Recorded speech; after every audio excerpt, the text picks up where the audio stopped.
fire to flame. Please welcome Professor Wole Soyinka as he comes forward.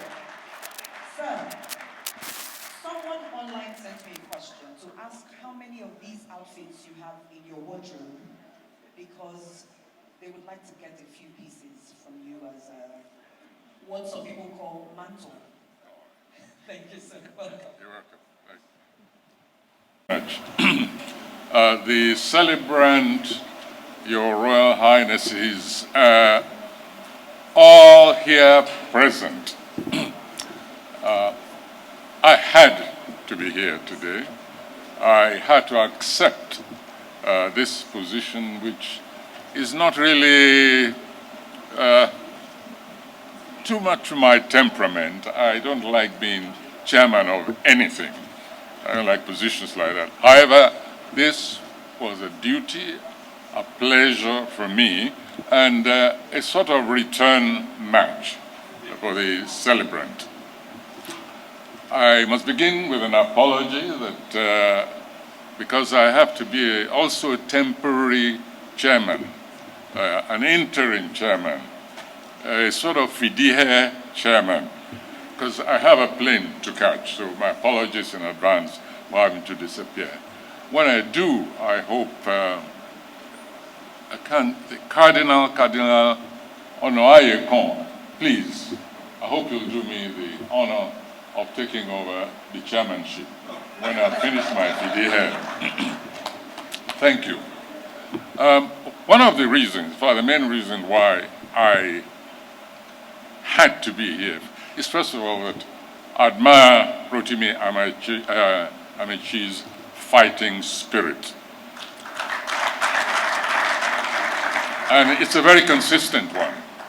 But the most memorable for me, because I watched this event live on TV, all the way from Abu Dhabi. I wanted to see the drama of all the primaries going on during the election. I wasn't really here, but I said, I want to watch this contest. And I'm glad I did, because it gave me a great, most malicious pleasure, rascally, if you like, pleasure, to see the incumbent president being given a dose of his own medicine. Let me explain this. Somebody we knew as the last man standing when he fought to a standstill, a former president who was maneuvering himself into a position of changing the constitution and becoming, obtaining a third term. He keeps denying it, but he and I know for a fact, and so do others. And towards that goal, he was sort of emasculating the powers of the constituent elements of the federation. And by the end, this president was the last man standing, resisted that effort. All the others had sort of cowed down because their statutory allocation had been stopped, contrary to the Constitution.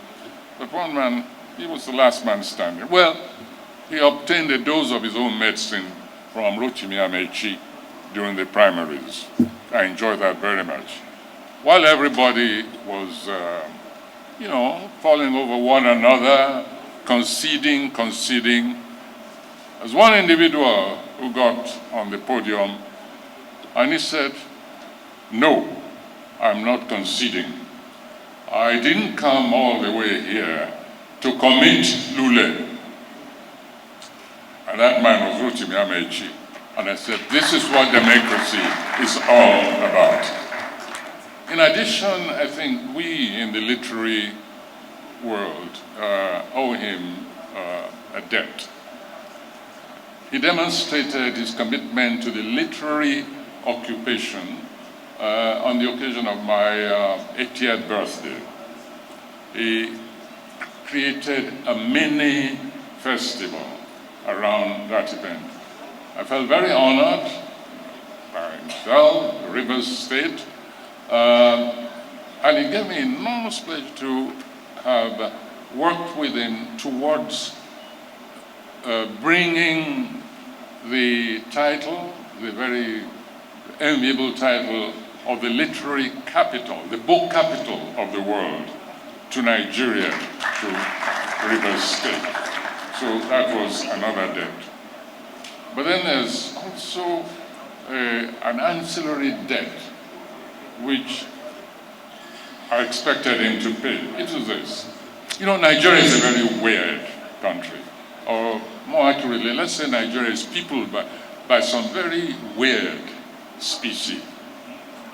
On that occasion, somebody, you know, as usual, people carry all these political disagreements into the most execrable dimensions.